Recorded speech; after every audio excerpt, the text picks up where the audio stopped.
on the structural plans, I've highlighted, I sent you folks, sorry, these keynotes.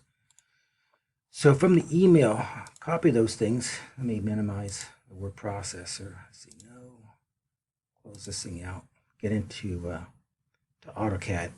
And off to the side in model space, because you can always move it a little bit later. Yeah, it's probably going to be near the roof plan, really. If you go to the text box, multi-line text, and just grab a box like this, right click, and press paste. Okay, good. This font, by the way, okay, let's zoom in. What did I do? I lost it. Good. This thing is so damn small. Don't worry. Highlight everything. This wants to be 6-inch tall text. So I'll back swipe this and I'll type in 6, press enter. It got kind of big, click, and it looks like something. Now, this text is horrible.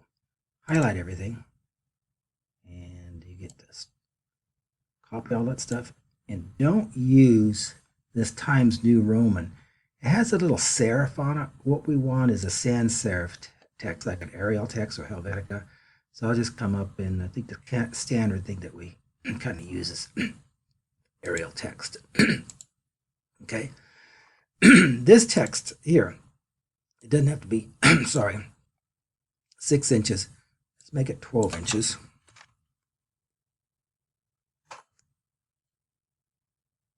Did I do that? Nope. Hold on. Dang it.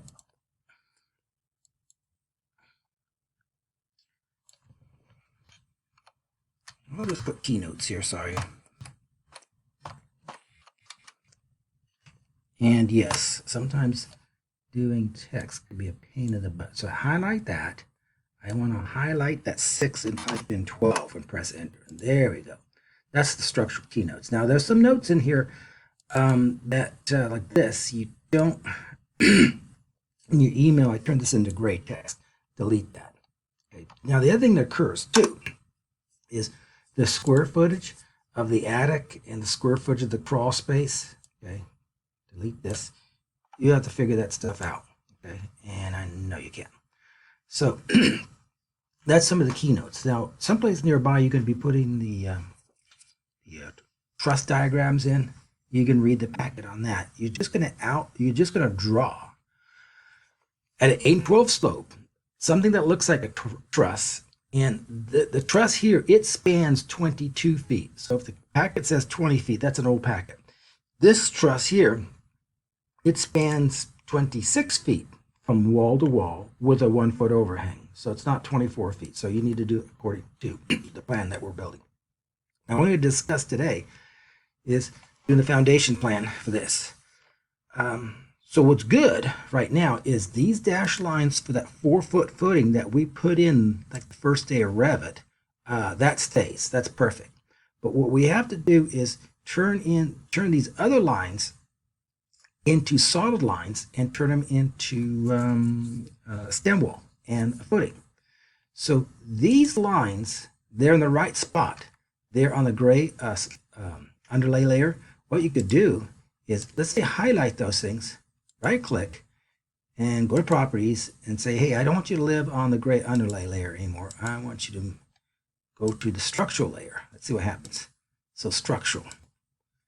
Okay, press escape. Okay, good. Now also, let me do this one more time. If I click this thing on, the layer, it's dashed.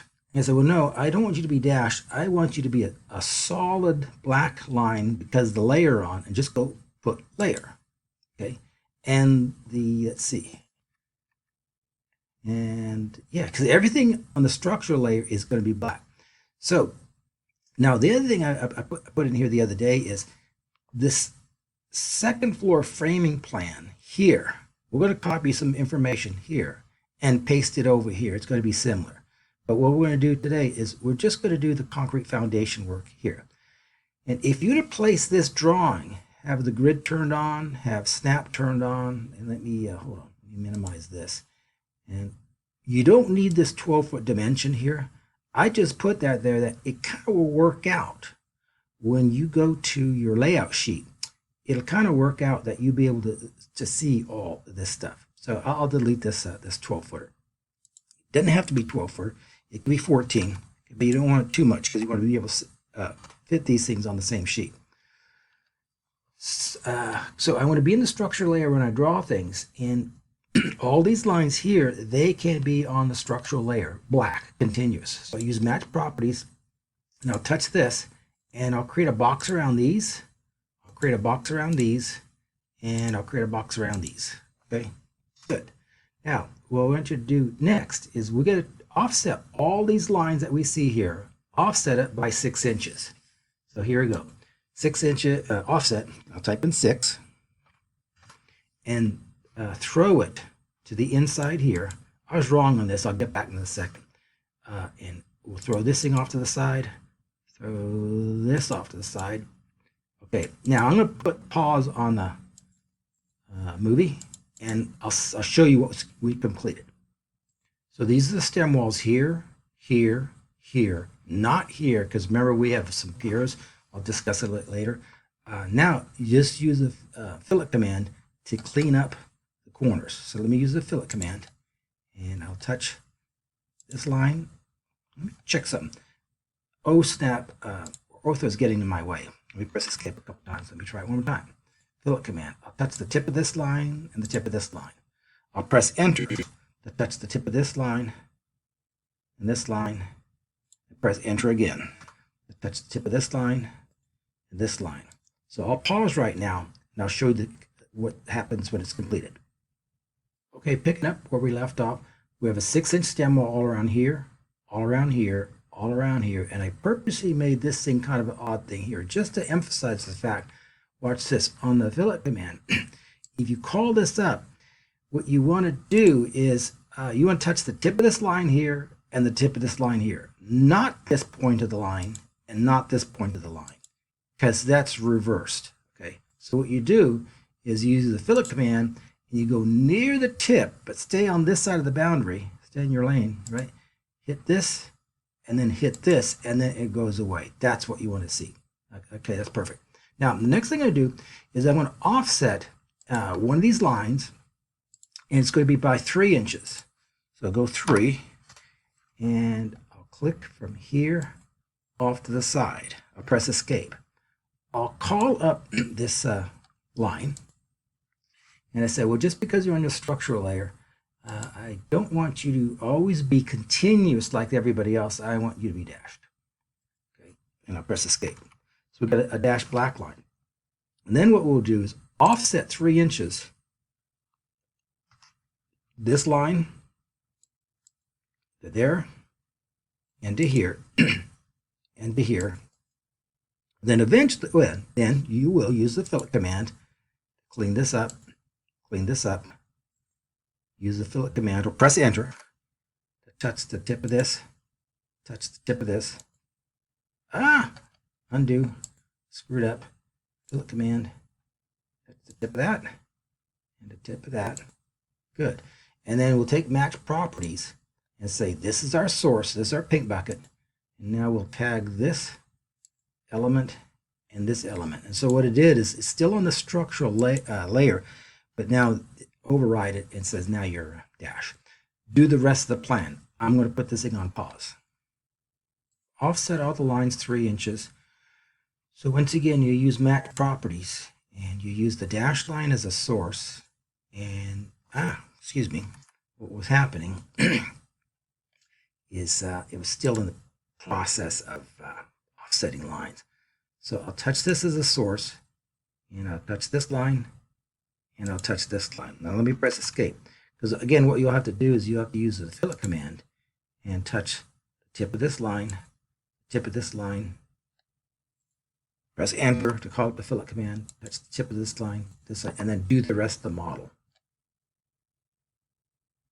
So now each of these corners are all cleaned up, and the next thing we're going to be doing is we need under this wall a 15-inch wide footing here and here. You'll see that in the structural plans, but I'll show you how to to lay this stuff out fairly quickly. So I can draw this stuff in a structure layer. I'll click from here, and I'm going to click a line. And what I want to have is I want to have OSNAP turned on, and go to, hopefully, perfect, the midpoint of this 2x4 wall from here to here. Great. Enter. Press escape, I guess, or enter or something like that, and do it one more time. I'll do the middle of this 2x4 wall. So kind of trust me, I'll show you where we're going with this. Then half of 15 inches is 7.5 inches. Offset these black lines on both sides 7.5 inches. Call up the offset command. Type in 7.5, enter. Touch here and there, here and down. This black line up, this black line down. Very good. I'll press escape. I use the eraser command. I don't need this original line. We sacrifice that one. We don't need this original line. We sacrifice it. Let's go to the extend command. Extend. Okay, I left for a second. I had to redo some stuff because I realized in the 2021 version of AutoCAD, the extend runs a little bit differently. It's actually nicer. So if I call it the extend command, AutoCAD knows you're trying to extend something to, I don't know, someplace. And so all you do is you just point near the tip of the line, and AutoCAD is going to go find some line it's going to extend it to. So I click here, do the same thing here and here, do the same thing here and here and here and here. Okay, good. Press escape. Now we want to trim this line, so use the sister command is trim. So again, once AutoCAD, this is again in 2021, all you have to do is approach this line and it knows it's going to trim to the closest boundary. Okay, here and it could do another boundary too, but we're not. Okay, and here and here. Okay, that looks pretty good. Now the other thing is, what I like about these lines is they are on the structural layer and they're dashed and they're black. Well, I want to turn this line and others and these into that same property.